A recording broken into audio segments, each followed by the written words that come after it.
দুনিয়ার মুসলমান শুনে নাও, বেলাল রাদিয়াল্লাহু তাআলা উনি কালেমা পড়ে নিলেন।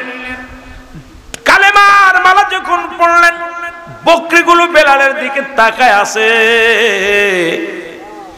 সমস্ত বকরিগুলো বেলালের, সমস্ত বকরিগুলো পাথরের মধ্যে চাটা দেয়, পেট ভরে যায়। অন্য অন্য রাখালের বকরিগুলো সারা মাঠ ভরে দৌড়াদৌড়ি করে, বেলালের বকরিগুলো নিরাপত্তা পালন করে। আর বেলাল জিকির করে ইল্লাল্লাহু ইল্লাল্লাহ লা ইলাহা ইল্লাল্লাহ, বলো ইল্লাল্লাহু ইল্লাল্লাহ লা ইলাহা ইল্লাল্লাহ। রাখালে রাজা বলে উমাইয়া কই থেকে এই বালককে ধরে আনছো? বালক যেন কি দিয়ে জবান দিয়ে কি যেন পড়ে, ওর বকরিগুলো নড়াচড়া করে না, এক জায়গা বয়া খায়, ঘাসও পায় না, দেখি পাথরের মধ্যে চাটা মারে, আর পেটটি ভরে যায় না, দুষ্ণুদুস হয়ে গেছে বকরিগুলো। কিন্তু বেলাল যেন কি জবান দিয়া পড়ে। বেলালের কাছে আমরা গেলাম, বেলাল প্রশ্ন করে, ও রাখালেরা তোমার রবকে? সবাই আমরা বলেছিলাম আমার মালিক, আমাদের মালিক উমাইয়া। বেলাল কয় না না, ও বেলালের মালিক নাকি কোথাকার এক আল্লাহ। জোরে জোরে চিল্লা বলা যাবে না মারহাবা। বেলালকে ডেকে আনা হলো, বেলাল, বেলালকে ডেকে আনা হলো, উমাইয়ার দরবারে ডেকে আনা হলো। উমাইয়া জিগায়, বেলাল তুমি নাকি নতুন কোন কবিতা পড়েছো? কোন নতুন কোন কবিতা আবৃত্তি করেছো? বলে হুজুর না, আমি যে কবিতা পড়েছি এই কবিতা ছাড়া কোনো পথ নাই। কি কবিতা? হুজুর বেলাল রে জিগায় তোরে খাওয়াই কে? আমার খাওয়াই আল্লাহ। সুবহানাল্লাহ বলেন। উমাইয়া জিগায়, বেলাল তোরে খাওয়াই কে? খাওয়াই কে? পড়াই কে? বেলাল তোরে কড়াই করছে কে? কয় তুমি। বেলাল ডাকতে কয়, উমাইয়া কয় না বেলাল না, আমি তোর মালিক, আমি তোর সব, তোর খোদা তোর কিচ্ছু নয়, সব কিছুর মালিক হলাম আমি। বেলাল কয়, উমাইয়া রে আপনার মালিক কে? কয় আমার মালিক আমি নিজে। উমাইয়া কয়, বলে উমাইয়া কয়, বেলাল আমি হলাম আমার মালিক আমি নিজে। বেলাল বলে না না, লা ইলাহা ইল্লাল্লাহু মুহাম্মাদুর রাসূলুল্লাহ।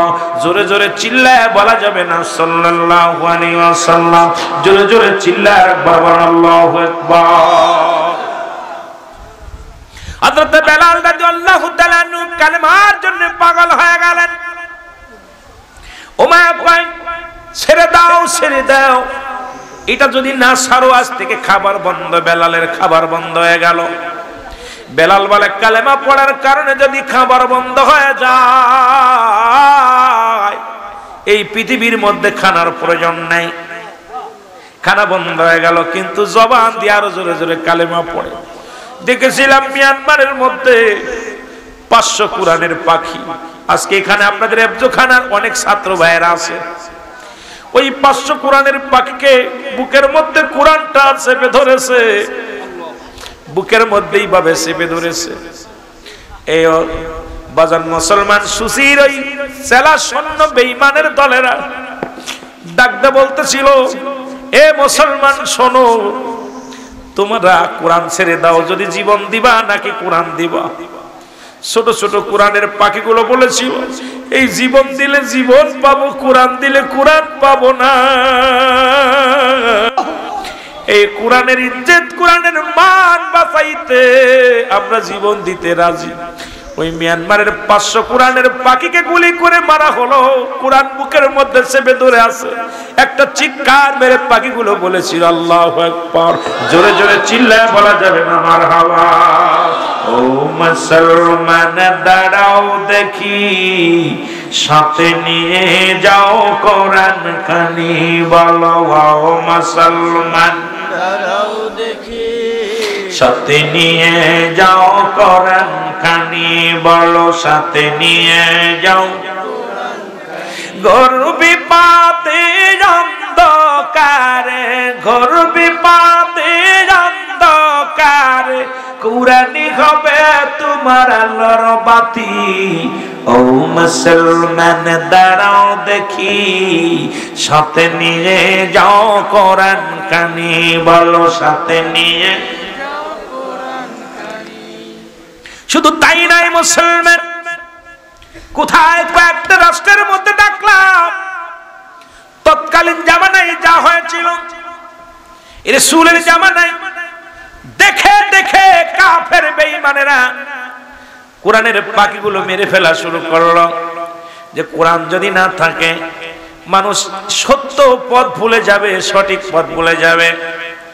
আজকে আপনাদের কোরআনের মাহফিল এখানে, কোরআনের মাদ্রাসা হেফজখানা, কিছু ওই শ্রেণীর যারা আছে তারা কোনোদিন এই কোরআনের মাদ্রাসা প্রতিষ্ঠিত হতে হয়ে যাক মানবে না, এই কোরআনের মাদ্রাসা চলুক এটা মানবে না। কারণ ওদের রক্তেই যাদের গড়া, তারা প্রতিনিয়ত কোরআনকে শেষ করে দেওয়ার পায় তারা চালায়। জোরে বলেন ঠিক কিনা?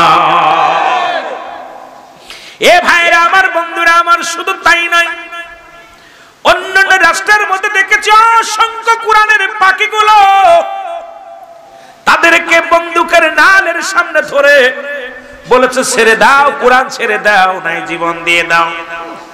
কোরআনের পাখিগুলো বলছে না না, জীবন দিলে জান্নাত পাবো, কোরআন ছাড়লে জাহান্নামে যাব। জীবন যদি দেয়া যায় আল্লাহর জান্নাত অপেক্ষা করে, আল্লাহ অপেক্ষা করে। আল্লাহ নিজে বলে ওয়াইদাতুলিল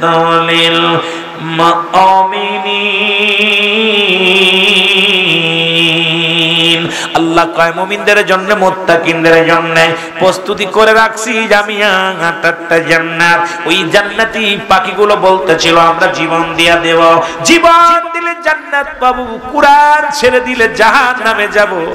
আমরা জীবন দিতে রাজি, কোরআন ছাড়তে রাজি নাই। আমি আপনাদের কাছে বলতে চাই, আজ থেকে কোরআনকে ভালোবাসতে রাজি আছেন কিনা? একটু জোরে জোরে চিল্লায় বলা যাবেন আল্লাহু আকবার।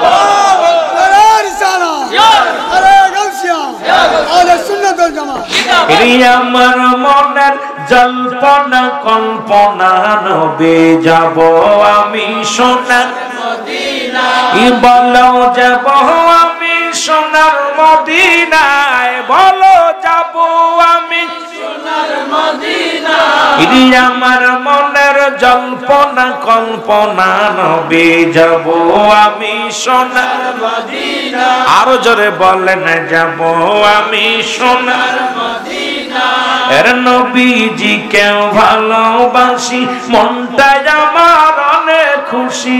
নবীজি কেউ ভালোবাসি, মনটা আমার অনেক খুশি। ওর নবীজি কেউ ভালোবাসে, তৃপ্তি মেটে না, বলো নবীজি কেউ ভালোবাসে না গো, যাব আমি সোনার মদিনায়। সবাই বলেন না, যাব আমি সোনার মদিনায়। আমার মনের জল্পনা কল্পনা নবী, যাব আমি সোনার মদিনায়। এর যাব আমি সোনার মদিনায়, বলো যাব আমি সোনার মদিনায়। আমার মনের জল্পনা কল্পনা নবী, যাব আমি সোনার মদিনায়। এর নবীর প্রেমে এত মধু, জাকিলে মনে হয় মধু। নবীর প্রেমে এত জাদু, ডাকিলে মনে হয় মধু।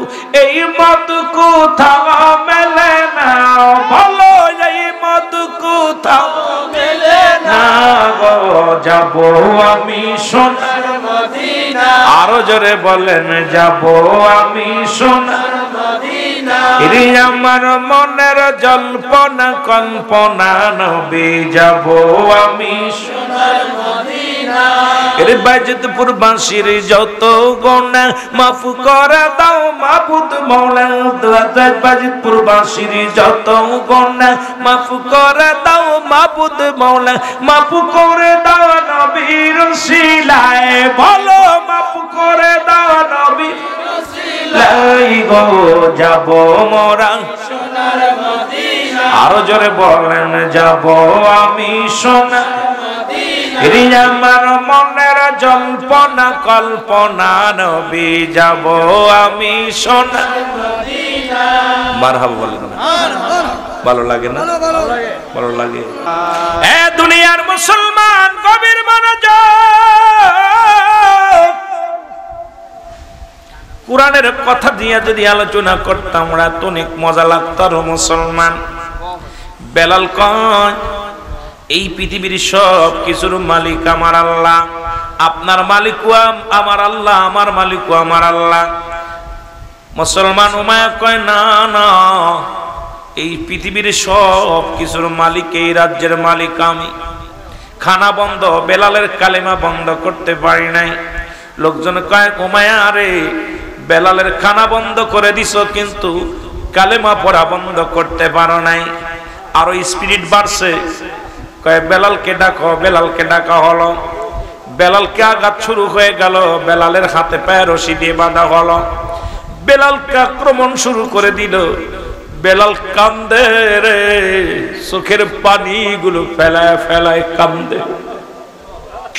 বেলালের চোখের পানি পড়ে রে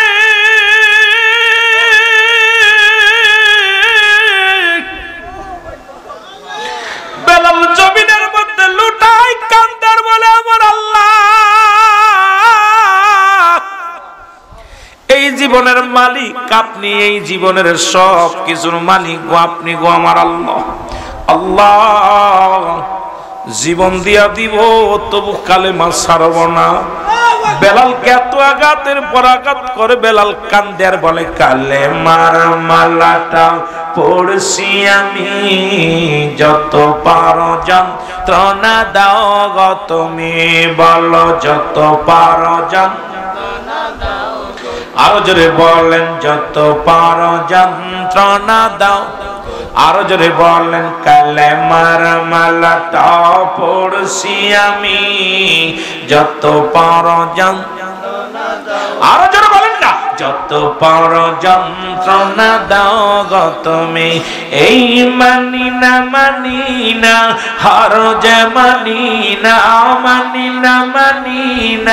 হর যে মানি না হায়াত মউতের মালিক তুমি কালেমার মালাটা পড়ছি আমি যত পারো যন্ত্রণা দাও আরো জোরে বলেন যত পারো যন্ত্রণা দাও এ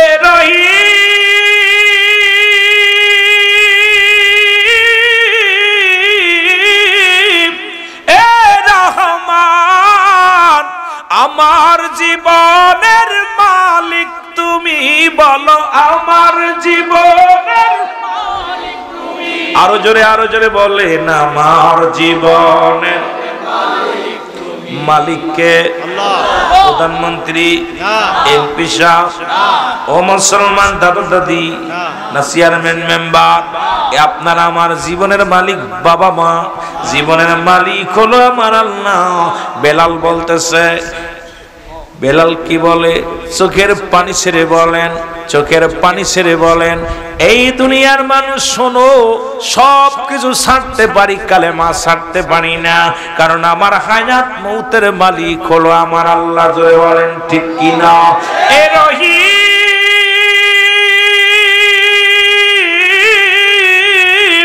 এ রহমান আমার জীবনের মালিক তুমি বলো আমার জীবনের মালিক এই কালেমার মালাটা পড়ছি আমি যত পারো যন্ত্রণা দাও আরো জোরে বলেন যত পারো যন্ত্রণা দাও এই মানি না হর যে মানি না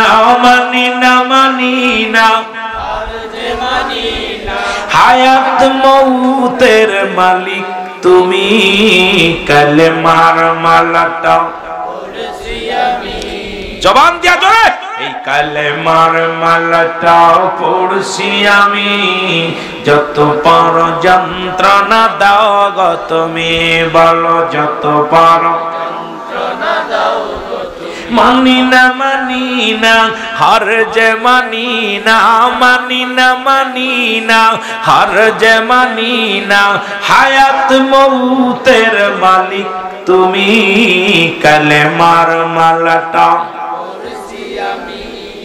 যত পারো যন্ত্রণা দাও গো তুমি, বলো যত পারো যন্ত্রণা দাও গো। এ দুনিয়ার মুসলমান শুনে নাও, বেলালকে এত পরিমাণ আঘাত চালাইল রে,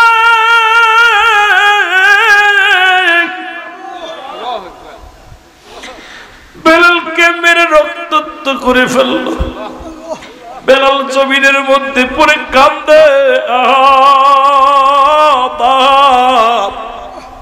ও আমার আল্লাহ, ও আমার আল্লাহ। বেলালের কান্না দেখে আকাশ জমিন বাড়ি হয়ে গেছে। নিষ্ঠুর উমায়ার বাইরির দিলে কোনো দয়া নাই, মায়া নাই। হায়রে মুসলমান,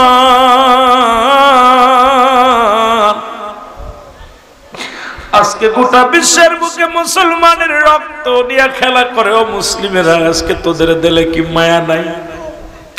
ও মুসলমান, একটা কথা বারবার মনে পড়ে যায়, নবী বলছে বালহুয়া কিলাম, এই দুনিয়াটা হলো পচা দুর্গন্ধ মরি। মানুষের চরিত্র হলো কুকুরের চরিত্র। আজকে কুকুর যেমন মরি পাইলে খুশি হয়, সারা পৃথিবীর মুসলমান এখন সম্পদের পাগল, টাকা দিয়ে কিনে নেয় মুসলমানদেরকে। আজকে আমারে কিনেছে, মুখ বন্ধ করে দেয়, আপনাকে মুখ বন্ধ করে দিছে। আজকে ইসরায়েলের অসভ্য মানুষ, মুসলমান আমেরিকার অসভ্য মানুষগুলো আজকে মুসলমানদের মাথা যারা, তাদেরকে কিনে নিছে, খেলার পুতুল বানায় ফেলেছে। আজকে বড় বড় মন্ত্রণালয়ের মধ্যে তাদের রাজত্বই চলে, সব জায়গা তাদের রাজত্বই চলে। আরে মুসলমান একদিন মাথা উঁচু করে দাঁড়াইবে, ভয়ের কোনো কারণ নাই। আমরা হার মানতে রাজি নাই, জীবন দিতে রাজি, ঈমান দিতে রাজি নয়। মুসলমান রক্ত দিতে রাজি, মুসলমান জীবনের পরোয়া করে না, মুসলমান ঈমানের পরোয়া করে। ওরে খাঁটি ঈমানদার যিনি, তারে কিনা যায় না। খাঁটি ঈমানদার যিনি, তারে সমাজে চিনা যায় না। এই পাগলগুলো আমার মাওলার পাগল, আমার আল্লাহর পাগল, দিনের পাগল, মদিনা আলার পাগল। আজকে আমরা নামদারি মুসলমান। যে কথা বলতেছিলাম, বালহুয়া কিলাফ, নবী বলছে এই দুনিয়াটা পচা দুর্গন্ধ মরি। মানুষের চরিত্র হলো কুকুরের চরিত্র। কুকুর যেমন মরি পাইলে খুশি হয়, সে তার জাতি ভাইকে ভাগ দিতে রাজি নয়। যদি আপনাদের এই বায়েজিদপুরের জমিনে মুসলমান শুনে নাও, এই নিতার কান্দের জমিনে, দরিকান্দের জমিনে একটা গরু মরে যায়, এই গরুটা যদি একটা কুকুর টের পায়, ও সামনে নিয়ে বসে থাকবে, কাউকে ভাগ দিবে না, অন্য কুকুরে তাড়া দিবে, ওর যাইতে বাইরে খাইতে দিবে না। মরি শুধু কুকুরে খায় না। নবীজির কথাগুলো শোনো, আমার বানোয়াট কোন গল্প না, কোরআন হাদিসের কথাগুলো শোনো।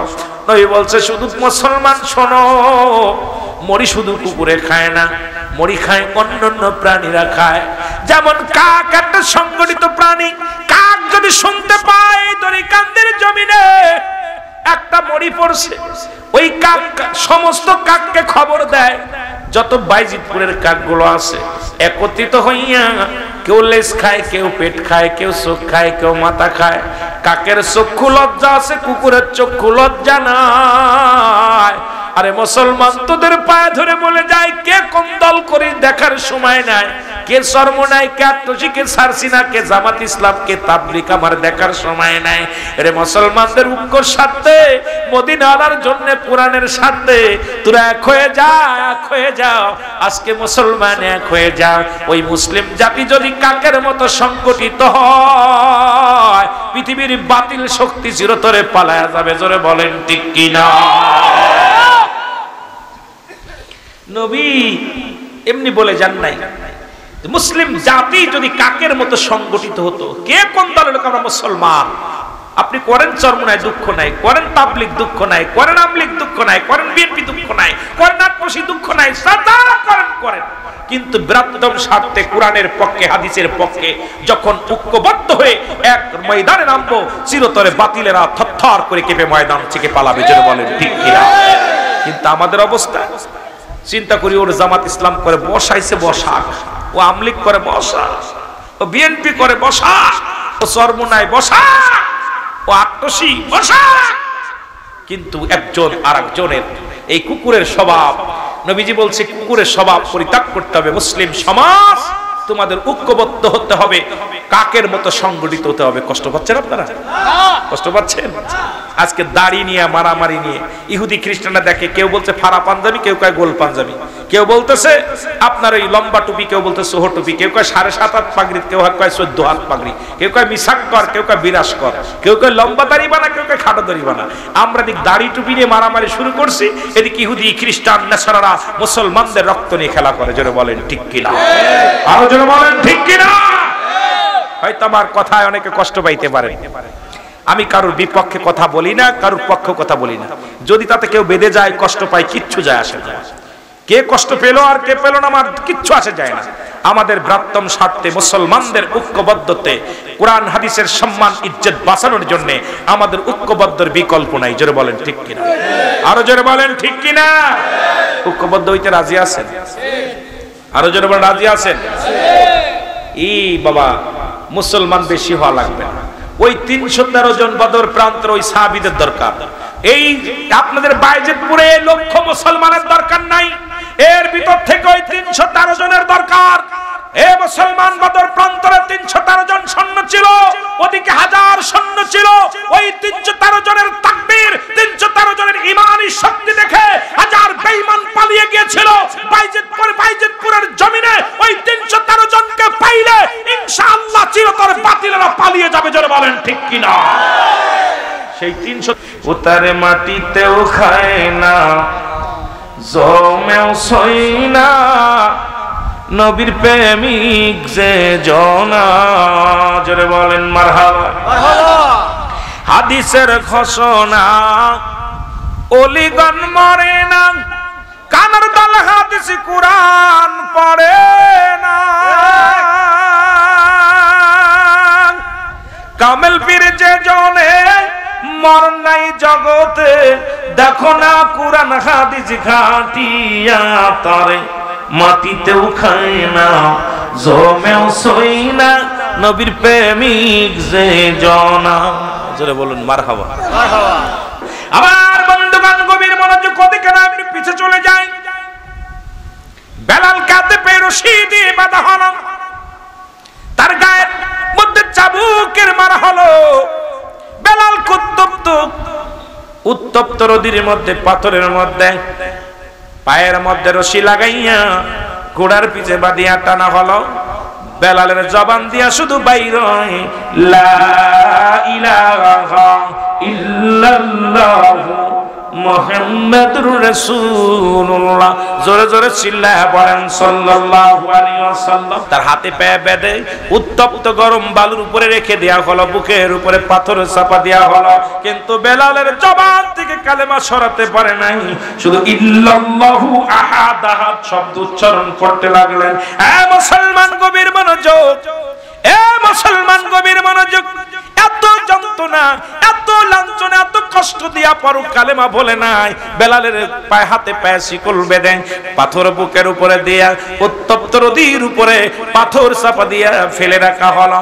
বেলাল বল হুকুম দিলেন, ওমায়া হুকুম দিলেন, যতক্ষণ পর্যন্ত বেলাল মৃত্যুবরণ না করে, বেলালকে যেন এখান থেকে কেউ না বাঁচায়, বুকের পাথর যেন কেউ খুলে না দেয়। মুসলমান শুনে নাও, এইরকম রেখে দিলেন বেলালকে। একদিন ওরকম সকাল থেকে সন্ধ্যা পর্যন্ত, দুপুর গড়িয়ে গেল, বিকেল হয়ে গেল।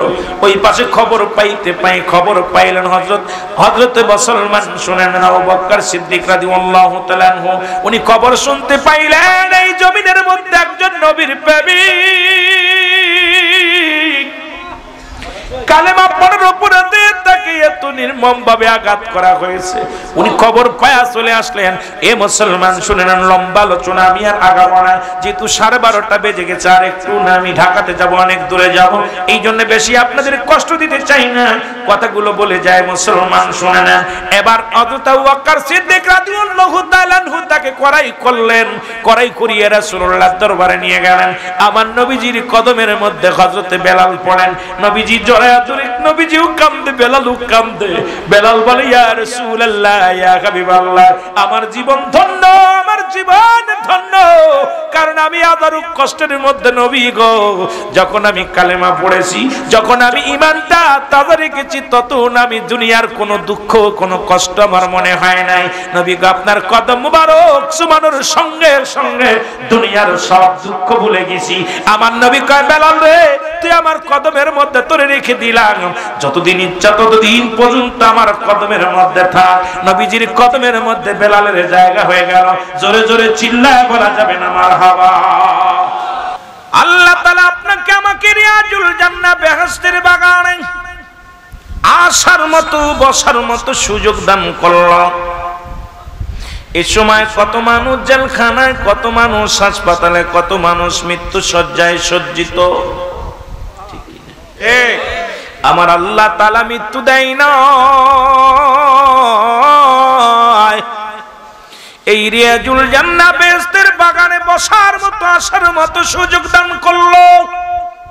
উচ্চ কণ্ঠে আওয়াজ দিয়ে চিল্লা বলা যাবে না আলহামদুলিল্লাহ। বান্দা যখন রিয়াজুল জান্নাহ বেহেশতের বাগানে রওনা হয়ে গেছে,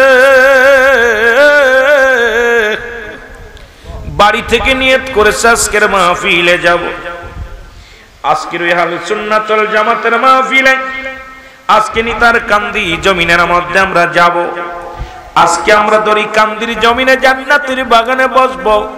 এই নিয়তটা করে যখন ঘর থেকে বাইর হয়ে গেল, প্রতিটা কদমে কদমে আমার আল্লাহ তা বান্দার জীবনের সগীরা গুনাহগুলো মাফ করে দিয়েছে। জোরে বলেন মারহাবা, মারহাবা। এরে মুসলমান, আমরা শুধু সগীরা গুনাহ করি না, পদে পদে করছি কবিরা গুনাহ, নামাজ ছেড়ে দিয়া কবিরা গুনাহ। এখন যদি বলি কজন মানুষ নামাজ আদায় করেছেন, নামাজ ছেড়ে দিয়া কবিরা গুনাহ, বেগানা মহিলার সঙ্গে দেখা দেয়া কবিরা গুনাহ, এখন জিনা আর জিনা, ঠিক কি না? রাস্তায় যাবেন মহিলা, পথের মধ্যে মহিলা, বাজারে যাবেন মহিলা, যেখানে যাবেন মহিলা, যাদের সঙ্গে দেখা দিয়া হারাম তাদের সঙ্গে বিয়ে করা জায়েজ, যাদের সঙ্গে দেখা দিয়া জায়েজ তাদের সঙ্গে বিয়ে করা হারাম। যেখানে যাই হুজুর সেখানেই বেগানা মহিলা, বেগানা মহিলার চেহারা দেখা হারাম, কবিরা গুনাহ। বেগানা পুরুষের চেহারা দেখা হারাম, কবিরা গুনাহ। মিথ্যা বলা কবিরা গুনাহ। এ মুসলমান, এই কবিরা গুনাহগুলো যদি মাফ করাইতে হয়, আল্লামা এ মুসলমান কুতুবী রাহমাতুল্লাহ বায়ান করে, দুনিয়ার মানুষ শোনো, পৃথিবীর মধ্যে এত গুনাহ করছো, এই গুনার কথা মনে করিয়া বান্দা যখন রিয়াজুল জান্নাহ বেহেশতের বাগানের সংবাদ শুনতে পায়, ওই জান্নাতের বাগান খানা করে ধরে, খাস তওবা করে আল্লাহ বলে ডাক দেয়, কবরের ভয়ে, মৃত্যুর ভয়ে, জাহান্নামের ভয়ে আমার আল্লাহ দরিয়া দরিয়া গুনাহগুলো বান্দার মাফ করে দেয়। জোরে বলা যাবে না সুবহানাল্লাহ। হাইরে গুনাহ, কেমনে বাঁচবো? বাঁচার মতো পথ আছে? আজকে মাহফিলে বাজার হয়নি, তাও দেখলাম মেয়েরা, বেগানা মহিলারা ঘোরাঘুরি করতেছে। আমার পুরুষ বাজানেরা, ওদিকে এমন নেশা, এমন নেশা, এ ভাই, এই জিন্দেগি ফুরায় যাচ্ছে কদিনের জন্য। মুসলমান গড়ায়ু, মুসলমান, আপনার আমার জীবনের গড়ায়ু হলো 70 বছর। বাংলাদেশ সরকার বলেছে কত বছর? 70 বছর হায়াত। 10টা বছর চলে গেল আপনার বাল্য জীবন। কত বছর? 10 বছর। 10 বছর চলে গেল আপনার বাল্য জীবন, থাকলো কত বছর? জোরে বলেন, কয় বছর? 60 বছরের মধ্যে 30 বছর চলে যাবে আপনার ঘুমের মধ্যে, থাকলো কত বছর? 30। কত বলেন? 30। 30 বছরের 15 বছর চলে যাবে আপনার সংসার জীবন, থাকলো কত বছর? 15। জোরে বলেন কত জীবন? 15। 15 বছর। এই 15 বছরের মধ্যে 10টা বছর চলে যাবে আপনার মুসলমান বৃদ্ধ জীবন, বাকি থাকলো মাত্র 5টা বছর এই যৌবন কালটার মধ্যে। এই 5টা বছর যদি সময় ঠিক মতো ইবাদত বন্দেগী আমার মাওলার করতে পারেন, তাহলে আমার আল্লাহ নাজাত পাওয়া সম্ভব। কারণ এই আপনার হিসাব করে দেখেন, 70টা বছরের মধ্যে আপনি 5টা বছরও আমার মাওলার ইবাদত করতে পারেন নাই, আমার মাওলারে ডাকতে পারেন নাই, নামাজ পড়তে পারেন নাই, রোজা রাখতে পারেন নাই। দিনটা 24 ঘন্টার মধ্যে মুসলমান 5 ওয়াক্ত সালাত, এই 17 রাকাত ফরজ নামাজ আদায় করতে 1টা ঘন্টা সময় ব্যয় হয় না। আপনার 23টা ঘন্টা, আপনার 1টা ঘন্টা আমার আল্লাহর, এটাও দিতে পারেন না। আমার আল্লাহ যদি ধরে, কেউ বাঁচতে পারবো না। জোরে জোরে বলেন ঠিক কিনা? কবরকে মানুষ ভয় পায় না, কবরে সেলফি তোলে, দাদার সঙ্গে মৃত্যু মানুষের সঙ্গে সেলফি তুলে তুলে ছেড়ে দিছে। আমি আশ্চর্য হয়ে গেছি, মানুষ মরে যাওয়ার পর দাদার দাড়ি ধরছে, দাড়ি ধরে সেলফি তুলছে। আমার দাদা মরে গেছে, তোমরা দেখো, দোয়া করো। আইরে বেকুব, তোরে ধরতে পারলে 2টা থাপ্পড় লাগাইতাম তোর মুখের মধ্যে। কারণ মানুষ চলে শেষ জীবনে শেষ চলে যাচ্ছে, তার ছবি তুলে সেলফি ছাড়ছে, তাহলে আমাদের অন্তর কত নিকৃষ্ট হয়ে গেছে। জোরে বলেন ঠিক কিনা? আর একটু জোরে বলেন ঠিক কিনা? আমার রাসূল বলে গেছেন যে শেষ জামানায় এমন একটা অবস্থান দাঁড়াবে, মানুষ, এই মানুষগুলো ঈমান রাখতে পারবে না, ঈমান রাখা সম্ভব হবে না। আগুন রাখা যাবে হাতের উপর, ঈমান রাখা যাবে না। নবীজির দরবারে এক সাহাবী এসে বলে, ইয়া রাসূলুল্লাহ, ইয়া হাবিবাল্লাহ, খুব একটা আশ্চর্যজনক দেখে আসলাম। কি? 2টা পাখির গায়ে লেখা আছে লা ইলাহা ইল্লাল্লাহু মুহাম্মাদুর রাসূলুল্লাহ সাল্লাল্লাহু আলাইহি ওয়াসাল্লাম। নবীজি মুখটা বেজার। সাহাবীরা বলে, হুজুর এত সুন্দর একটা খবর দিলাম, আপনার মুখে থাকবে হাসি, আপনি আনন্দিত হবেন। কালেমা লেখা পাখির গায়ে আনন্দিত হবেন, মারহাবা বলেন না? নবীজির মুখটা আরো মলিন। নবীজি বললেন, তারপরে কি হলো আমার বলো দি। নবীজি বলার পর সাহাবীরা বলে, হুজুর দেখলাম পাখি দুটের গায়ে লেখা আছে কালেমা, কিন্তু ঠোঁট দিয়া ঠুকাই ঠুকাই ময়লা খাচ্ছে। কি খাচ্ছে? জোরে বলেন কি খাচ্ছে? আমার দেশে এখন উলামায়ে কেরাম কোরআন শরীফ হেফজ করেছি, বড় মুফতি হয়েছি, মুহাদ্দিস হয়েছি, ঘুষের মধ্যে, সুদের মধ্যে, জিনার মধ্যে, বর্তমানে যে ডিজিটাল মসজিদ হয়েছে, 50,000, 1 লক্ষ, 2 লক্ষ টাকা ঘুষ দিয়ে চাকরি নিচ্ছে। আরে ঘুষখোর ইমাম কেন? ওই পদের আমি যেহেতু উপরে নেবেল একটু হাত আছে, এই জন্য জানি। অনেক ইমাম সাহেব যখনই শুনছে বাংলাদেশ সরকার মসজিদের ইমাম সাহেবের বেতন দিবে, বাংলাদেশ সরকার মজ্জেমের বেতন দিবে, অসংখ্য ইমাম বান্ডিল নিয়ে, টাকার বান্ডিল নিয়ে এখন ইমামতির জন্য পাগল হয়ে গেছে, ঘুষ দিচ্ছে। তো ঘুষ দিয়ে যে ইমাম চাকরি নাই, ও কি নামাজ পড়াইবো? জোরে বলেন ঠিক কিনা? ঈমান কোথায় গেছে? আমি যে কথা বলতেছিলাম, মুসলমান অসংখ্য উলামায়ে কেরাম বিপদের মধ্যে। একটু এক বক্তা সাহেব বললেন, জানার মানার চাইতে জানাই উত্তম। আমি কই না, জানার চাইতে মানাটাই উত্তম। ইয়াউমাল কিয়ামতের ময়দানে জানা মানুষগুলো বেশি জাহান্নামের ময়দানে দৌড়াবে, কারণ জানে যিনি আমল করতে পারে নাই, মানতে পারে নাই, এই ব্যক্তি কিয়ামতের ময়দানে জবাব দিতে পারবে না। আর না জানা ব্যক্তি বলবে, আল্লাহ আমি জানতে পারি নাই, শুনি নাই, জানি নাই রে আল্লাহ। কৈফিয়ত দিতে পারবে, কিন্তু আমি জানি, জানার পরে মানি নাই, আল্লাহর দরবারে হিসাব দিতে পারবো না। জোরে বলেন ঠিক কিনা? জানছি যে নামাজ পড়া, নামাজ 1 ওয়াক্ত নামাজ কাজা দিলে 2,88,00,000 বছর দজকে থাকতে হবে, 80 হোক। জানতেছে, তারপর নামাজ ছেড়ে দিছে। আমি কি আল্লাহর কাছে কি জবাব দেবো বলেন দি? ইচ্ছাকৃত কেউ ভুল করলে তারে কি ক্ষমা করে কেউ? আপনি এটা ভুল করেছেন, যে ভাইজান আমি জানি না, আমি ক্ষমা চাই, ঠিক আছে তাহলে মাফ করে দিলাম। যদি বলে আমি জানি বুলেডা, তখন কি আপনার পরে আরো ক্ষিপ্ত হবে না? কথা কন না কেন? এই জন্য আমাদেরকে জানার চাইতে মানতে হবে বেশি। যেটা বলেন ঠিক, যেটুক জানবো সেটুক মানার জন্য চেষ্টা করতে হবে। যেটা বলেন ঠিক কিনা? আবার মুসলমান কবির মনোযোগ, আল্লাহ বলে, হাবিব আপনার কদমের মধ্যে একদল বেঈমান যাবে, বেঈমান আমিনান নাস, মানুষের মধ্যে। মাকুলু তারা বলবে, আমান্না তার ঈমান আনছে বিল্লাহি, আল্লাহর প্রতি, অবিলাহুমিল আখিরাতের প্রতি বিশ্বাস স্থাপন করছো। মা হুম বিমুমিনিন, একদল বলবে আমরা মুত্তাকিন, আমরা মুমিন, আমরা মুমিন। আল্লাহর কসম করে বলি ওরা মুমিন নয়, ওরা মুত্তাকিন নয়। ওদের জন্য আল্লাহ রেখে দিয়েছে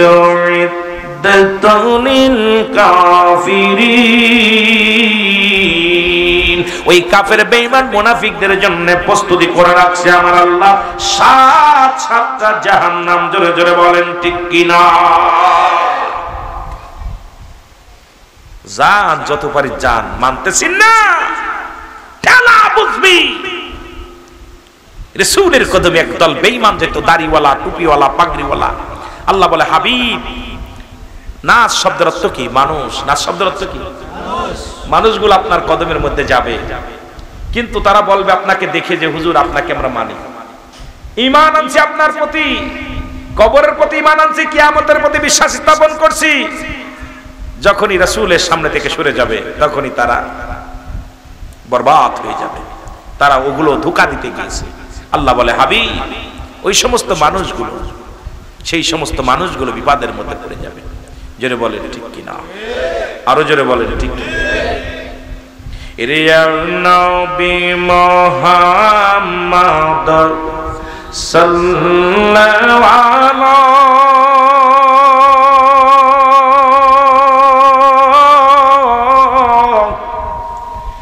আপনার দুরুদে আসে খায়ু তালা ইয়া নবী। নবীর প্রেমিকেরা আমার সাথে বলেন নবী মুহাম্মদ সাল্লাল্লাহু আপনার দুরুদে আসে খায়ু তালা বলেন আপনার দুরুদে আসে খায়ু ওগো আপনার দুরুদ পড়ে আমার আল্লাহ তাআলা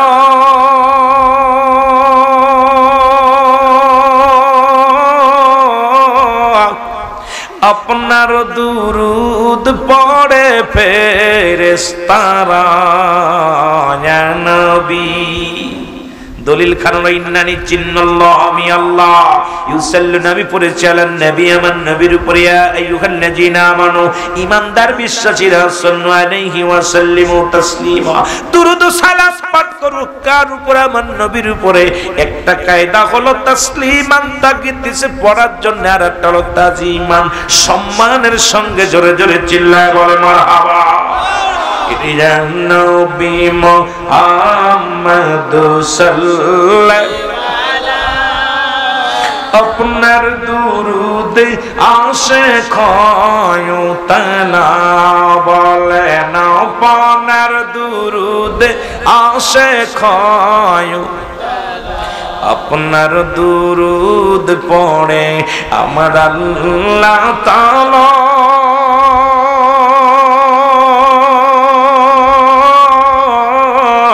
আপনার দুরুদ পড়ে ফেরেশতারা নবী বলেন নবী মুহাম্মদ সাল্লাল্লাহু আপনার দুরুদ আসে খায়ু তালা বলেন আপনার দুরুদ যখনই মনে পড়ে নবী কামলিওয়ালা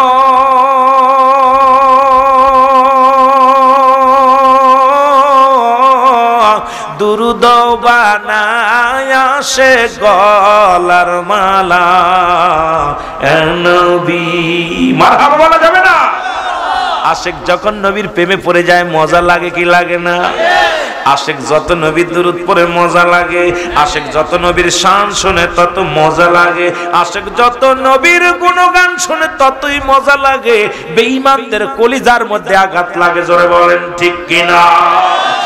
যখনই মনে পড়ে নবী কামলিওয়ালা দুরূদ বানায় আসে গলার মালা ইয়া নবী মুহাম্মদে ইয়া নবী মুহাম্মদ সাল্লাল্লাহু আপনার দুরুদে আসে ক্ষয়তালা বলে না পনের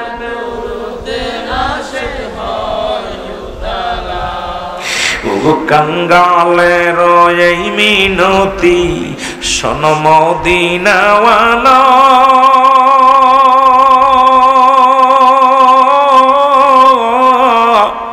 আমরা আর কিছু চাই না, চাই শুধু কদম তলা। মারহাবা বলা যাবে না?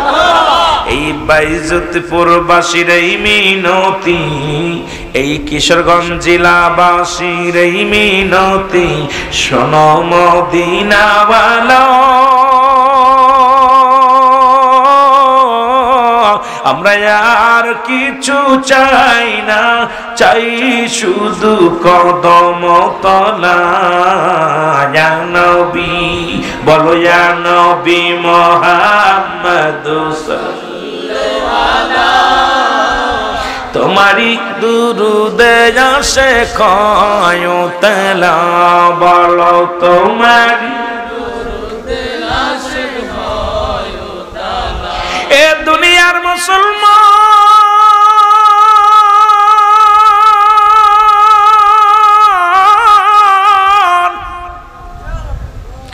নবী লাগবে কবরে, নবী লাগবে মিজানে, নবী লাগবে ফুলসিরাতে, নবী লাগবে ইয়াউমাল কিয়ামতের ময়দানে। নবী বিনে কোনো বান্ধব নাই, নবী বিনে কোনো গতি নাই, নবী বিনে কোনো উপায় নাই। জোরে বলেন ঠিক। এই নবীর চাই কি চাই না? এই নবীর প্রেমে পাগল হলো হযরতে বেলাল, নাম হলো রাবা ইবনে বেলাল।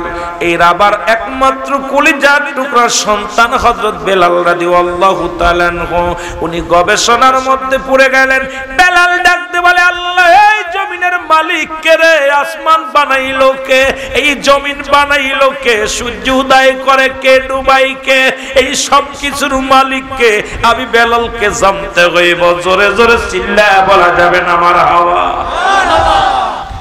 মুসলমান শুনে নাও, এই রাবার সন্তান, কলেজার টুকরা সন্তান, জমিনের মধ্যে বয়া চিন্তা করে আল্লাহ। তখনও তো আল্লাহকে জানে না, তারা জানে পৃথিবীর মধ্যে আল্লাহ অনেক। যেমন ইহুদি খ্রিস্টানের এখন সূরা ইখলাসটাকে বলতেছে এরা জাল। কারণ যারা দেবতার পূজা করে, যারা মূর্তি পূজা করে, যারা পৃথিবীর মধ্যে প্রতিমা পূজা করে, এক কথায় মুসলমান যারা চন্ড পূজা করে, যারা দুনিয়ার মধ্যে পৃথিবীর মধ্যে আল্লাহ ব্যতীত অন্য কারো পূজা করে, এই সমস্ত বেঈমানেরা চিন্তা করছে সূরা ইখলাসটা যদি মুসলমানদের ভিতরে জাল না বানায়া দিই, তাহলে একমাত্র আল্লাহকে মানবে। আমার আল্লাহ বলে, আমার সাথে পড়েন, বিসমিল্লাহির রাহমানির রাহিম। কুল হুয়াল্লাহু আহাদ আল্লাহুস সামাদ লাম ইয়ালিদ ওয়া লাম ইউলাদ ওয়া লাম ইয়াকুল লাহু কুফুয়ান আহাদ। আল্লাহ ডাকতে বলে, হাবিব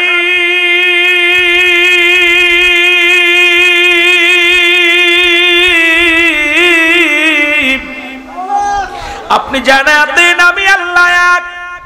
সুতরাং যারা চন্ডের কাছে খোদা বানাইলো, যারা প্রতিমাকে খোদা বানায়া পূজা করলো, যারা দুনিয়ার মধ্যে, ও মুসলমান শুনে নাও, আল্লাহ ব্যতীত অন্যরে যারা খোদা বানাইলো এই দুনিয়ার মধ্যে, শুনে নাও, আল্লাহ কয় হাবিবে জানায়া দাও আমি আল্লাহ এক। আল্লাহ কয়জন? আরো জোরে বলেন কয়জন? কিয়ামতের ময়দানে কঠিন বিপদে পড়ে যাবে 5 শ্রেণীর মানুষ। তাদের দোয়া দুনিয়ার মধ্যে রোজা কবুল হবে না, যাকাত কবুল হবে না, দুনিয়ার মধ্যে নামাজ কবুল হবে না, হজ কবুল হবে না, তওবা কবুল হবে না। কারণ কাদের জন্য কোন কিতাবের মধ্যে আছে 5 শ্রেণীর মানুষ, আবার কোন জায়গায় আছে 3 শ্রেণীর মানুষ। তাদের মধ্যে এক শ্রেণী মানুষ হলো মুসলমান নাম্বার 1 হলো পৃথিবীর মধ্যে হিংসুটে মানুষ। এদের কিসের জন্য? সবে বরাত, সবে কদর, লাইলাতুল কদর, লাইলাতুল বরাত। পৃথিবীর কোন দুআই আল্লাহর দরবারে কবুল হবে না। 2 নাম্বার হলো আল্লাহর সঙ্গে শিরিককারী। যারা শিরিক করলো, যারা প্রতিমা পূজা করলো, তারা আল্লাহর সঙ্গে শিরিক করলো। যারা চন্ড পূজা করলো, তারা আল্লাহর সঙ্গে শিরিক করলো। যারা দুনিয়ার মধ্যে আল্লাহ ব্যতীত অন্যকে খোদা বানাইলো, এরা আল্লাহর সঙ্গে শিরিক করলো। আবার মুসলমানও অনেক সময় শিরিকি গুনাহ করে ফেলে। কয় গরুটা ছিল বিলে বাঁচলাম, ছেলের চাকরিটা ছিল বিলে বাঁচলাম, জমিনে ফসল হলো বিলে বাঁচলাম, গাছটা ছিল বিলে বাঁচলাম, ব্যবসাটা ছিল বিলে বাঁচলাম। আল্লাহর কসম করে বলি, বাঁচানোর মালিক হলো আমার আল্লাহ। যখনই আপনি বলতেন যদি আমার আল্লাহ তাআলা ছেলের ওসিলা আল্লাহ দয়া করছে, আল্লাহ তাআলা ছেলের চাকরিটা আল্লাহ দয়া করে দিয়েছিল, তার ওসিলায় আল্লাহ আমারে ভালোই রাখছে, কোনো গুনাহ হতো না। হাসতে হাসতে সেরে কি গুনাহ করে ফেলি, আমার আল্লাহর দরবারে এই সমস্ত মানুষের দোয়া, মানুষের গুনাহ আল্লাহ মাফ করবে না। জোরে জোরে চিল্লায়া বলা যাবে না আল্লাহু আকবার। 3 নাম্বার হলো পিতা মাতার নাফরমানি সন্তান। 4 নাম্বার হলো এতিমের মাল ভক্ষণকারী। 5 নাম্বার হলো গীবতখোর। এই 5 শ্রেণীর মানুষের দোয়া আল্লাহ কবুল করে না। এখন বুকে হাত দিয়ে কয়টা মানুষ বলতে পারেন আমরা এই পক্ষের লোক? এই 5টার ভিতরে নাই। অনেক আলোচনা ছিল, মুসলমান শুনে নাও। আমরা অধিকাংশ মানুষ শিরকের মধ্যে পড়ে যায়। হিন্দুরা পড়ে, হিন্দুরা কয়েকটা পূজার নাম, কয়েকটা দেবতার পূজা করে, কিন্তু মুসলমানও কম পূজা করে না। মুসলমান কিন্তু এক আল্লাহ ব্যতীত অনেকগুলো পূজা করা শুরু করেছে। আল্লাহর দরবারে জবাব দিতে পারবেন না, আল্লাহর দরবারে জবাব দেওয়ার সম্ভব নয়। আল্লাহ ডাকতে বলে, হাবিব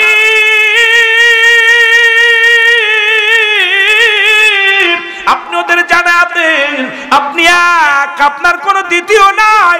এই পৃথিবীর মধ্যে কাউরে জন্ম দেন নাই, কারো জন্ম নেন নাই। সুতরাং আল্লাহর কোনো ছেলে নাই, আল্লাহর কোনো মেয়ে নাই, আল্লাহর কোনো বংশ নাই, আল্লাহর কোনো গোত্র নাই।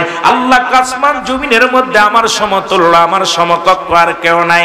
এখন আল্লাহর সঙ্গে যারা শিরিক করিয়া, আল্লাহর সঙ্গে যারা শরীক করিয়া পূজা করলো, কশ্চিন কালো তারা মুর্দা হয়ে গেল। তারা পৃথিবীর বুক থেকেই জাহান্নামী, এই দুনিয়া থেকেও গজবের মধ্যে পড়ে যাবে। আখিরাতেও আল্লাহ তাআলা জাহান্নামে ছুঁড়ে মারবে। জোরে জোরে চিল্লায় বলেন ঠিক কি না? অধিকাংশ মানুষগুলোই ভুলটা করে। দেখা যায় অনেক ব্যবসায়ী ভাইয়েরা কয় ব্যবসা যদি না থাকতে বা শেষ। কোন দি বাঁচানোর মালিক কে? আল্লাহ। ছেলেটা না থাকলে, ছেলেটা বিদেশে গিয়েছিল বলে বাঁচিছি রে, আহা চাকরি ছিল বলে বাঁচলাম। অধিকাংশ মানুষ আল্লাহর সঙ্গে শিরিক করে, হাসতে হাসতে গুনাহ করে, হাসতে হাসতে গুনাহ করে। একমাত্র আল্লাহর সঙ্গে কোনো শরীক চলবে না। আল্লাহ কয়জন? আরো জোরে বলেন। বেলাল চিন্তা করে মালিক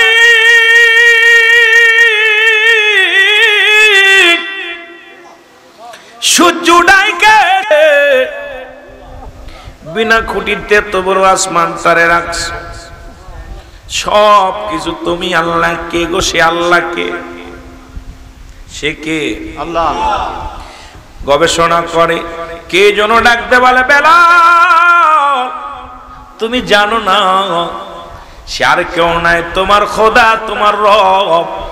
তিনি হলো, তুমি পড়ে নাও, কে যেন জানায়া দেয়, লা ইলাহা ইল্লাল্লাহ মুহাম্মাদুর রাসূলুল্লাহ সাল্লাল্লাহু আলাইহি ওয়াসাল্লাম। লা ইলাহা নাই কোন ইলাহ ইল্লাল্লাহু এক আল্লাহ ছাড়া, নাই কোন মাবুদ এক আল্লাহ ছাড়া, নাই লা ইলাহা নাই কোন ইলাহ, কিছু নাই, সব কিছুর মালিক আল্লাহ। আল্লাহ কয় বান্দারে আমাকে পাওয়ার জন্য মাধ্যম আছে, ঠিকানা আছে। একটা ঠিকানা আমি আল্লাহ তোদের মাঝে প্রেরণ করে দিলাম, পাঠায় দিলাম। সেই ঠিকানা হলো মুহাম্মাদুর রাসূলুল্লাহ। জোরে জোরে চিল্লায় বলেন সাল্লাল্লাহু আলাইহি ওয়াসাল্লাম। জোরে জোরে আরেকবার বলা যাবে না আল্লাহু আকবার। এই কালেমা রিসার্চ করতে যাইয়া ভারতের বড় বড় পণ্ডিত, উনি কালেমা পড়ে মুসলমান হয়ে গেলেন। মাইকেল জ্যাকসন কালেমার মালা যখন উনি মাইকেল জ্যাকসন উনি চিন্তা করলো রিসার্চ করতে গেলেন কালেমা, উনি রিসার্চ করতে যায় মুসলমান হয়ে গেলেন। খ্রিস্টানদের পরও পাদ্রী মুসলমান, উনি যখন গবেষণা করতে গেলেন এই কালেমাটাকে রিসার্চ করতে যায় উনি কি হয়ে গেলেন? মুসলমান হয়ে গেলেন। এর যুগে যুগে কত মানুষ দেখলাম, এই কয়েকদিন আগেও দেখলাম ভারতের বড় পণ্ডিত যিনি মুসলমান, এই 5000 প্রহরীকে নিয়ে, এক যোজন দুজন নয়, 5000 প্রহরীকে নিয়ে যারা পূজা করে তাদেরকে নিয়ে উনি বললেন আমি আজ 60টা বছর গবেষণা আছি কালেমার। এই গবেষণা করতে যায় দেখলাম দুনিয়ার সব কিছু মিছে, এই কালেমার কাছে আমি হার মেনেছি। মুসলমান একমাত্র ইসলাম ধর্ম, একমাত্র আল্লাহর মনোনীত ধর্ম। আমি কালেমা পড়ে মুসলমান হয়ে গেলাম, আমার মিথ্যা কথা বলতেছি না রে মুসলমান। দেখবেন ফেসবুকের মধ্যে, ইন্টারনেটের মধ্যে হাজার হাজার প্রমাণ আছে এই দুনিয়ার মধ্যে। আজকে মুসলমানদেরকে নিয়ে কোরআনকে রিসার্চ করতে যাইয়া, কালেমাকে রিসার্চ করতে যাইয়া অসংখ্য মুসলিমেরা মুসলমান হয়ে গেছে। জোরে জোরে বলেন ঠিক কিনা? আমি কাউকে আঘাত করব না, কারণ আমি আমার মুসলমান যেদিন শুনেছি, হয়তো অনেক মুসলিম ভাইরা আছেন মনে করতে পারেন রুহুল আমিন ভাই আমাদেরকে আঘাত করে কথা কয় না। না বাজান, কোনদিন আমার অভ্যাস নাই কাউকে আঘাত করে কথা বলার অভ্যাস নাই, কাউকে কষ্ট দিয়া বলার অভ্যাস নাই। কারণ হেদায়েতের মালিক আমার আল্লাহ, হিদায়াতের মালিক কোন পীর সাহেব নয়, হেদায়েতের মালিক রুহুল আমিন সিদ্দিকী নয়, হেদায়েতের মালিক তাবলীগ জামাতের আমিন নয়, হেদায়েতের আমিক আমলিকের নেতা নয়, হেদায়েতের মালিক বিএনপির নেতা নয়, হিদায়াতের মালিক মসজিদের ইমাম সাহেব নয়, হেদায়েতের মালিক স্বয়ং মদিনাওয়ালাও নয়। হেদায়েতের মালিক যদি মদিনাওয়ালা হতো তাহলে কালেমা পড়ে বাদান আবু জাহেল মুসলমান হতো। যেহেতু আবু জাহেলের কপালে কালেমা জোটে নাই, হেদায়েতের মালিক স্বয়ং আল্লাহ, বলার দায়িত্ব আপনার আমার। জোরে বলেন ঠিক কিনা? যদি কোন মুন্সিকে আমি হেদায়েতের মালিক, ওটা বাটপার। কথা কইতেন রে ভাই, ওটা কি? বিশ্ব বাটপার, বিশ্ববাসী। কোন পীর সাহেব যদি বলে আমি হেদায়েতের মালিক, ওরে একবারে সঙ্গে সঙ্গে সমাজ থেকে দূরে সরে ফেলো। কারণ হেদায়েতের মালিক কোন পীর সাহেব না, কোন মৌলভী মুন্সি না, হেদায়েতের মালিক স্বয়ং আল্লাহ। বলার দায়িত্ব, সেটার প্রমাণ সূরা তাওবা। হাফেজ সাহেব আছেন নি? এই হাফেজ সাহেবরা কথা কইতে নি রে বা, ওই পিছনে হাফেজ সাহেব আবার ঘুমায় রয়েছে, আমার দিক তাকান। হাফেজ সাহেবরা আমার দিক তাকাবেন যারা হাফেজ। সূরা তাওবা 6 নম্বর আয়াত। কয় নম্বর আয়াত? আমি দলিল দিব, পৃষ্ঠা গুইনা গুইনা দেখবেন। আমি কইছি না এখানে গল্প করতে আসি নাই, গল্পবাজ বক্তা হইতে আসি নাই, এখানে আইছি কথা বলতে, কিছু নিতে দিতে। আমার কথা হলো যে আমি আমার মনোক্তি কিছু কথা বলবো, এমন কথা না আল্লাহর আদালতে আমাদের জবান কেড়ে নিবে। আল্লাহ পাক আমাদের জিহ্বা কাটবে, কারণ আগুনের কাছি দিয়া জিহ্বা কাটবে। এই অধিকাংশ বক্তাদের মুখে গোস্ত থাকবে না, অধিকাংশ বক্তাদের জিহ্বা আগুনের কাছে দিয়ে কাটবে। কারণ আমরা যেটা বলি সেটা মানি না, আমরা যেটা বলি সেটা করি না, আমরা যেটা করি সেটা মানুষকে বলি না। বিশ্বাস করেন না করেন, কারণ আমাদের অধিকাংশ বক্তাগুলো কিয়ামতের ময়দানে জবাব দিতে পারবো না। কারণ আমরা দুনিয়া কামানি বক্তা, দুনিয়ার পাগল বক্তা। কারণ আমরা উচিত কথা বললে আমার ইমামতি থাকবে না, আমি জানি। এই জন্য আমি উচিত কথা কইতাম না। কথা কইতে নিবা? সূরা তাওবা কয় নম্বর আয়াত? 6 নম্বর আয়াত। কত নম্বর? পড়েন না। এই হাফেজ সাহেব খোলো, কোরআন খোলো, দেখো সূরা তাওবার মধ্যে 6 নম্বর আয়াত। আল্লাহ বলতেছে, হাবিব আপনার কদমের মধ্যে যদি কোনো অমুসলিম আগমন করে, বুঝতে হবে, ভালো করে বুঝে নেবেন। আমি কথাটা এই জন্য বুঝাইতেছি, হয়তো আশপাশে আমার হিন্দু ভাইয়েরা আছেন, মনে করবেন রুহুল আমিন ভাই মনে আমাদেরকে আঘাত করে কথা। না বাবা, আমি আঘাত করে কথা বলতে আসি নাই, আমি নবীজির কথা বলতে এসেছি, রাসূলের কথা, আল্লাহর কথা, আল্লাহ দ্বীনের কথা। আল্লাহ বলতেছেন, হাবিব আপনার কদমের মধ্যে যদি কোনো অমুসলিম প্রবেশ করে সর্বপ্রথম বসতে দেন। যদি তারা সাহায্য চায় সাহায্য দেন, যদি তারা নিরাপত্তা চায় নিরাপত্তা দেন, যদি নিরাপদ স্থানে পৌঁছে দিতে বলে পৌঁছায় দেন। ঘোষণা কার? আল্লাহ। না পাইলে এখন ধরে হাত পা ভেঙে দিবেন আমার। এই বাইরে করো, বাইরে করো ফেন। কোরআন শরীফ থেকে আয়াতগুলো খোলো, দেখি বলতেছে দেখো। সুতরাং আমি কাউকে আঘাত করে কষ্ট দিতে রাজি নই যে আমি হেদায়েতের মালিক, আমি রুহুল আমিন সিদ্দিকী আইছি এলাকার সব মানুষ হেদায়েত হয়ে যাবে না। আমাকে এখানে যেহেতু রিজিক লিখে রাখছিল আল্লাহ, বলার দায়িত্ব দিছে আল্লাহ তাআলা, কিছু কথা বলবো, হেদায়েতের মালিক আল্লাহ। আমার বলার দরকার, বলে যাব সঠিক কথা। মানা না মানার ব্যাপার আল্লাহ আপনার উপরে দান করবে, আল্লাহ ভালো জানে, আপনি ভালো জানেন। জোরে বলেন ঠিক কিনা? এর পাসপোর্ট জমা দিলাম, এ জলসায় যাব আমরা মদিনায়, ওরে আপনার দিদার হবে নি ওগো নবীজি আমারে মদিনায় নিবানি বলেন আমারে মদিনায় নিবানি দয়াল নবীজি আমারে মদিনায় ও নবী ও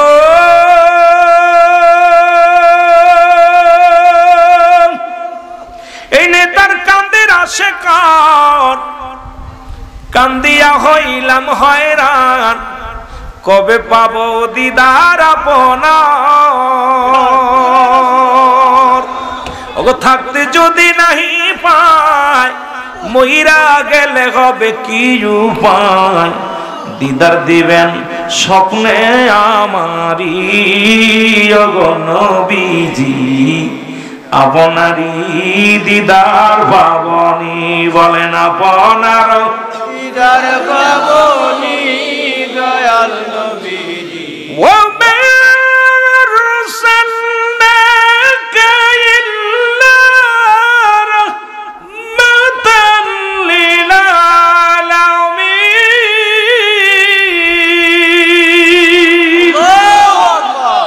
নবী গো গোটা পৃথিবীর রহমত তো আপনাকে দিছি আপনি রাহমাতাল লিল আলামিন আল্লাহুল রাব্বুল আলামিন এর পাসপোর্ট জমা দিলাম জলসায় যাব আমরা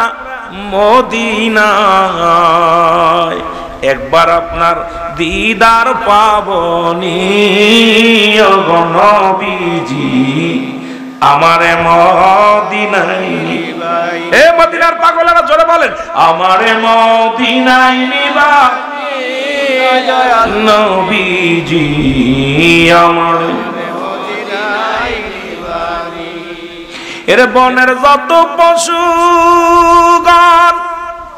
ভক্তি করে নবীর দু চরণ বনের যত পশুগণ ভক্তি করে নবীর দু চরণ মেঘমালা মোর ছায়া দিত গায় কেমন নবী রে ঠিক কিনা ঠিক এরে আশিকের বেদনা একবার লইয়া যান গো মদিনা বলেন আশিকের বেদনা একবার লইয়া যান গো মদিনা দেখবো আপনার নূরের রওজা খানি ওগো নবীজি আমারে মদিনায় মারহাবা মারহাবা জোরে আমারে মদিনায় নিবানি দয়াল নবীজি আমারে মদিনায় নিবানি এ ভাইরা আমার বন্ধুরা আমার যে কথাগুলো বলি একটু দিলের কান্ডে লাগা শোনো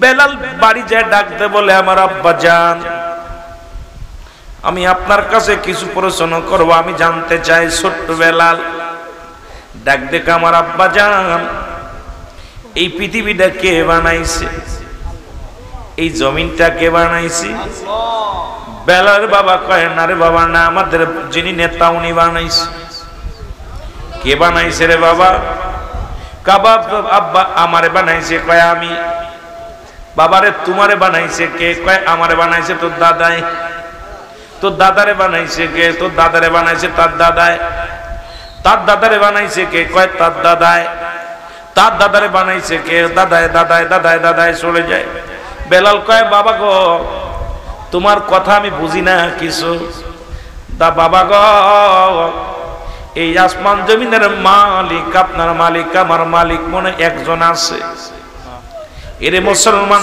শুনে নাও যিনি সব কিছুর মালিক যিনি আসমানেরও মালিক জমিনেরও মালিক যিনি আপনার মালিক আমার মালিক গো বাবা তিনি আর কেউ নয় তিনি হলো আমার আল্লাহ জোরে জোরে চিল্লা বলা যাবে না সুবহানাল্লাহ বেলালের বাবার আবার চিন্তা করে সন্তানের জন্য হাতে পায়ে কড়া পড়ে যাবে দড়ি পড়ে রশি পড়ে যাবে এই যে এতটুকু মানুষ সবসময় আমার কাছে প্রচনা করে। এদিকে অভাবের সংসার। রাবা ছিল তৎকালীন জামানায় ভালো একজন কৃষক, ফসল ফলাইতো মাঠে, অনেক ভালো কাজ করতে পারত। হাফসি গোলাম, হাফসি কৃষক, রাবার সন্তান। অভাবের সংসারে চিন্তা করে যদি আমাদের নেতারা যদি জানতে পারে আমার সন্তান আমার কাছে জিগায় আমার রবকে, আমার তোমার রবকে, তাহলে যদি আমি বিপদের মধ্যে পড়ে যাব, ছেলে টুটবাট পড়াশোনা করে, ছেলেকে আর রাখা যাবে না। এক অভাবী সংসার, এই চিন্তা, যে চিন্তা সেই দানা নিয়ে গেলেন বাজারে। বাজারে যে কোনো বিনিময়ে বিক্রি করে দেবে। বেলালকে সাজাইয়া, বেলালকে ডাক দে, রাবা কয় বাবারে চলো বাজারে ঘুরতে যাই। বেলাল ছোট্ট মানুষ, বুঝতে পারে নাই। বেলাল মনে করছে বাবা আমার কি বা কি দেখাইতে যাবে, মেলা দেখাইতে যাবে। বেলালকে সাজাইয়া কাপড় পরাইয়া বাজারে নিয়ে মানুষ যেখানে বিক্রি হয় সেখানে দাঁড়ায়া পড়েছে। বেলালকে দেখিয়া ছোট্ট মানুষ, হাফসি গোলাম, চেহারা ছবি ভালো না। বেলালকে বেলালের বাবা কয়, এ হাটের পরীরা শোনো, আমি আমার একমাত্র সন্তানকে বিক্রি করব, ছোট্ট মানুষ যদি কেউ কিনতে চাও আসো। লোকজনের ছোট্ট মানুষ, অমুসলমান, শুনে নাও, এই শ্রমিক, বালক শ্রমিককে কেউ নিতে চায় না। অবশেষে উমাইয়ার কাছে বিক্রি করে দিলেন বেলালকে। বেলালকে কিছু টাকার বিনিময়ে বিক্রি করে দিলেন। বেলাল ডাকতে বলে, বাবা তুমি আমার জন্মদাতা পিতা, বাবা গো তুমি অন্যর কাছে আমারে বিক্রি করে দিলা। কয় বাবারে আমি তোরে বিক্রি করে দিলাম, আবার থেকে ফিরে নেব। একে বেলালকে নিয়ে চলে গেলেন উমাইয়া। উমাইয়া নিয়ে কাজে লাগায় দিলেন, বকরি চড়ানোর দায়িত্ব দিলেন বেলালকে। বকরি চড়ায়, সারাদিন ভরে মাঠের মধ্যে বকরি চড়ায়, কোন রকম খানা খায়, ছায়া পায় না, জঙ্গলের মধ্যে বিশাল মরু প্রান্তরে ঘুরে। বেলাল শুধু একটাই গবেষণা করে, এই জমিনটা বানাইলো কে, পাথর বানাইলো কে? এরে আমার আল্লাহ দুনিয়ার মধ্যে সব কিছু বানাইলো রে, এই মানব জাতির যেমনি বানাইছে আমার আল্লাহ, আর কোন প্রাণীকে আল্লাহ এমনি বানাই নাই। আল্লাহ কয় বান্দারে আমি জমিনটা বানাইলাম কুন আর ফায়াকুন বলিয়া, আসমান বানাইলাম আমি কুন আর ফায়াকুন বলিয়া, এই পৃথিবীর মধ্যে পাহাড় বানাইলাম আমি কুন আর ফায়াকুন বলিয়া, এই পৃথিবীর মধ্যে জিন বানাইলাম আমি যেমনি, মানুষ তোরে আমি এমনি বানাই নাই। আপনারে যেমনি বানাইছে জমিন তেমনি বানাই নাই, আপনারে যেমনি বানাইছে পাহাড় তেমনি বানাই নাই। আপনাকে যেমনি বানাইছে আমার আল্লাহ এমনি জমিনের মধ্যে কিছু বানাই নাই। আল্লাহকে আমার নিকটবর্তী ফেরেশতাদেরও আমি এমনি বানাই নাই রে। মানব জাতি শোনো, সব কিছু আসমান জমিনের ভিতরে যা কিছু আছে সব কিছু আমি আল্লাহ হুকুম দিয়ে বানাইলাম। একমাত্র মানুষকে আমি আমার কুদরতি হাত দিয়ে বানাইলাম। জোরে জোরে চিল্লায় বলা যাবে না আমার হাওয়া, আর একটু জোরে জোরে চিল্লায় বলেন আল্লাহু আকবার।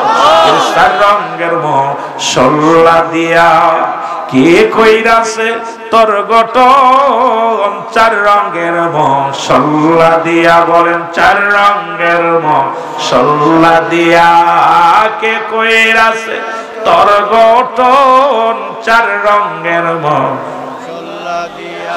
রে আগুন পানি মাটি বাতাস এক যুগেতে করলো প্রকাশ। সুবহানাল্লাহ বলেন না? শরিয়াত তরিকত হাকিকত মারিফাত, আগুন পানি মাটি, ইসলাম ঈমান ইহসান কালেমা নামাজ রোজা হজ যাকাত। এরে আগুন পানি মাটি বাতাস এক যুগেতে কইরা প্রকাশ। ওরে দেখলি না তুই নয়ন মেলে, দেখলি না তুই নয়ন মেলে, কোন জায়গা তোর মহাজন। চার রঙের মশলা দিয়া, বলো চার রঙের, এ জোরে, চার রঙের মশলা দিয়া কে কইরাছে তোর গঠন, আরে মানুষ, তোমার ভিতরে আগুন আছে, কোথায় খুঁজে দাও? তোমার ভিতরে পানি আছে, খোঁজো। তোমার ভিতরে বাতাস আছে, খোঁজো। তোমার ভিতরে মাটি আছে, খোঁজো। এখন যদি খুঁজতে যায়, বলবা নো দাই সেল, নিজেকে নিজে চিনতে হবে। অ্যারিস্টটল, সক্রেটিস বই লেখা পর বাবা, যারা শিক্ষিত সমাজ আছেন, অ্যারিস্টটল সক্রেটিস যার কিতাব বই না পড়িয়া কেউ দার্শনিক হওয়া সম্ভব নয়, জ্ঞানী হওয়া সম্ভব নয়। উনি বইয়ের মধ্যে লেখলেন নো দাই সেল, নিজেকে নিজে চিনতে হবে। মানারা ফান্নফস, নিজের নফসকে চিনতে হবে। কলবুস সালিম, আত্মাকে প্রসিদ্ধ করতে হবে। আর আমার বাড়ির পাশে কুষ্টিয়ায় এক লালন বাস করে, আপনাকে চিনতে পারলে যাবে অচিনারে চিনা, নিজকে যদি নিজে চিনতে পারো অচিনারে চিনা যাবে। এখন আমরা নিজেরে চিনি না, অন্যরে চিনা নিয়ে ব্যস্ত আছি। চার রঙের মশলা দিয়া বলো, চার রঙের মশলা দিয়া এর কে কইরাছে তোর গঠন, চার রঙের মশলা। আরো জোরে বলেন, চার রঙের মশলা দিয়া বলো, চার রঙের মশলা। আরে কে কইরাছে তোর গঠন, চার রঙের মশলা দিয়া। এরে আগুন, পানি, মাটি, বাতাস এক যুগেতে কইরা প্রকাশ। ওরে দেখলি না তুই নয়ন মেলে, দেখলি না তুই নয়ন মেলে, কোন জায়গা তোর মহাজন, চার রঙের মশলা দিয়া বলো। আরো জোরে বলেন, চার রঙের মশলা দিয়া। ওরে কে কইরাছে তোর গঠন, চার রঙের মশলা দিয়া। মারহাবা বলা যাবে না? আর একটু জোরে।